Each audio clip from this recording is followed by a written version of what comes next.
Dear learners, I think you all are well by the grace of Almighty God. First, I would like to introduce myself. I am Sushant Mitra, Assistant Headmaster, Salika Thana Madhyamik Vidyalaya, Salika Magura. Today I am going to teach you present perfect continuous tense. At first, we are going to learn the Bengali definition.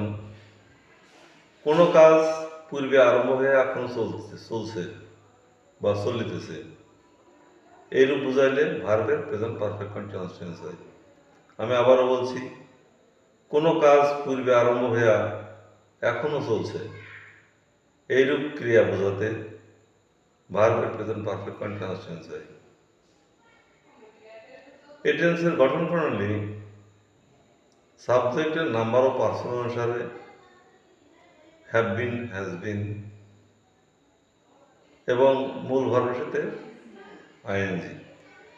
এখানে লক্ষণীয় বিষয় হলো, আমরা যে continuous শিখি না কেন প্রত্যেকটি কন্টিনিউয়াস টেন্সেই মূল ভার্বের সাথে আইএনজি যুক্ত হচ্ছে। ডিয়ার লার্নার্স, আশা করি বেঙ্গলি ডেফিনেশন তোমরা ইতিমধ্যে বুঝেছ। আমি আবারও বলছি, কোনো কাজ পূর্বে আরম্ভ হয়ে এখনো চলছে বা চলিতেছে এইরূপ ক্রিয়াকে প্রেজেন্ট পারফেক্ট কন্টিনিউয়াস টেন্স বলে। তাহলে এখন যাব ফরমেশনে, অর্থাৎ গঠন প্রণালী। গঠন প্রণালী সাবজেক্টের নাম্বার ও পার্সন অনুসারে হ্যাভ বিন, হ্যাজ বিন আর মূল ভার্বের সাথে আইএনজি।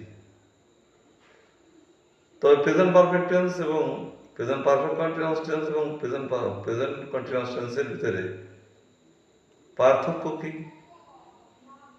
পার্থক্য হলো সাহায্যকারী ভার্ব। প্রেজেন্ট কন্টিনিউয়াস টেন্সের অ্যামিজার আর এখানে হ্যাভ বিন, হ্যাজ বিন। ভার্বের রূপ একই, ভার্বের সাথে আইএনজি।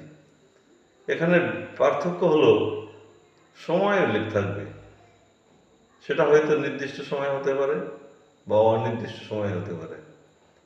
নির্দিষ্ট সময় বলতে বোঝাবে পয়েন্ট অফ টাইম, অর্থাৎ কোনো এক নির্দিষ্ট সময় হইতে কাজ শুরু। যেমন সকাল হইতে আমি একটি চিঠি লিখিতেছি, I have been reading a letter since morning. এখানে সিন্স কেন?